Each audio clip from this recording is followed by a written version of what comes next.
It's me again, time for another train show review. Today we are in Springfield, Missouri. This show was back on September 23rd, 2023. This show took place at the fairgrounds, kind of on the north side of town. They had, I believe that the official name was the OMRA Train and Scale Vehicle Show, or something like that. In terms of scale vehicles, I don't really remember seeing a whole bunch of them, but they definitely had plenty of trains and a few layouts. I think I counted at least 12 layouts, this being one of the nicer ones. As you can see it there. Let's see here. The admission for this show was $10. And of course, kids were free. I think that was 12, ages 12 and under were free. And I counted them, and I counted almost exactly 200 tables for this show in terms of merchandise. So it was a pretty large show, and especially for anyone in Missouri, because there's not a ton of shows in Missouri, especially the western part. So we're seeing here, in terms of like what I saw at this show, almost exactly half of all the tables were HO, which this is the first time that I've actually counted the breakdown in terms of what scale was on how many tables. I was always assuming it would be more than half, but I actually did count, and it was half of the 200 tables were HO. Roughly 20% was O gauge. Roughly 10% was in scale. Of course, it's so small, it doesn't take up much space. A surprising amount of G scale.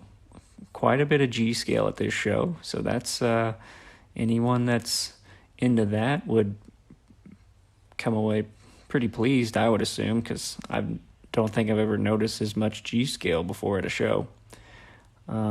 Here's this in scale modular layout.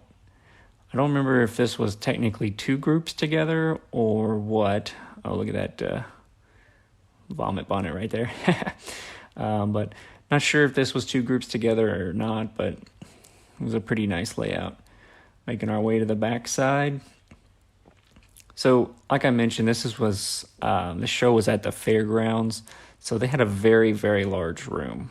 You can't find a better space in terms of the amount of space that you have for a train show. But there was plenty of space, and they opened it up to scale vehicles, I assume, just to try to get as many people as they could in there. That's what's kind of cool about this show. They seem to be trying to expand things, not in terms really of, the things at the show, but just, trying to come up with new ideas to get people interested in coming out.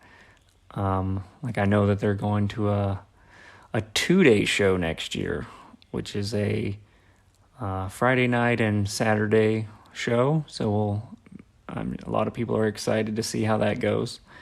In terms of, the selection of, the good vendors, I would say there was a pretty good amount of good vendors.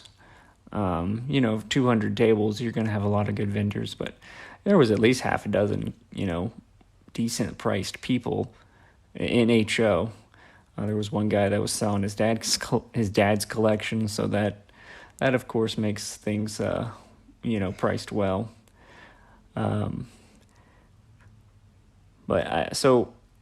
I attend this show mainly because my train club goes to this show. So I don't know if I would drive the 6 hours away that it is under normal circumstances, but 6 hours is kind of far for me. But it's a 200 table show, so it is definitely a good show. If you live anywhere in Missouri, I would say go to this show. This is actually my stuff. And then this layout here, this belongs to my train club, one of the better layouts, not to toot our own horn. There's another good layout. And in this next layout, maybe some of you have seen this before, but this layout travels on a trailer, and they simply just pull the trailer into the building, and there they go. It's set up. Very nice looking layout. It's at this show every year, and talk about a good setup. Here we got some. So there was quite a bit of toys, and you might have noticed earlier in the video there was a table that just had jewelry on it. I'm not really sure what happened there, how they even made it to the show or were allowed, but I guess there's a surprise for the wife when she comes that maybe she can buy some jewelry. There's some more G-scale, by the way. Let's see here. The free parking. They allow free parking, so you don't have to worry about any added expense than to your admission. So that's always good. I like to see that. And we're getting down here close to... So this layout here, I was very impressed with this layout. I don't usually take as much video of layouts when I'm doing the tour like this, just because I'm trying to get through it, but this layout really impressed me. They have a lot of detail in there.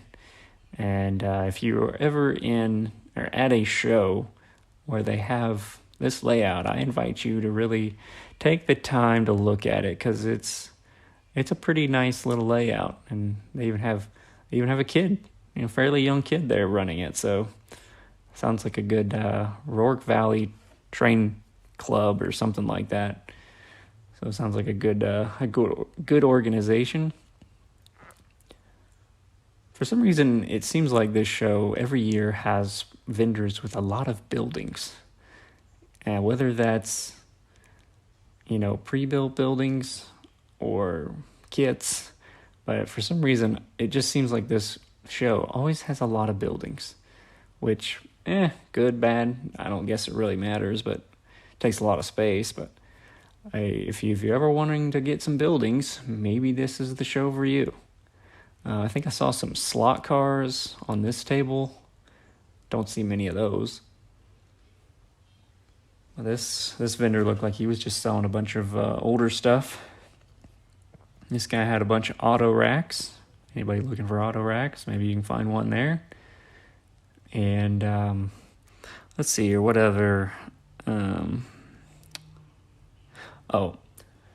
So before I forget, there's one thing about this show that, I don't really know if they can really control it all that much, but one thing about this show that I'm sure people definitely noticed was how hot it was in this building. Now, this was done, it's mid-late September. It was a fairly mild day. But, once we got to around noon, 1 o'clock, it warmed up in this building. So, they're going to be at this building again next year. Maybe they'll just have a day when it's a lot cooler. That's completely possible. But maybe something different will go on in terms of how warm it is in the building. That's really the only bad thing I have to say about this show, which, that's actually really impressive. And they used to do this show twice a year, so maybe eventually they'll go back to doing twice a year. And as you saw there, that was Dan. He gave a nice smile for the camera, which he'll smile again for here in a minute. But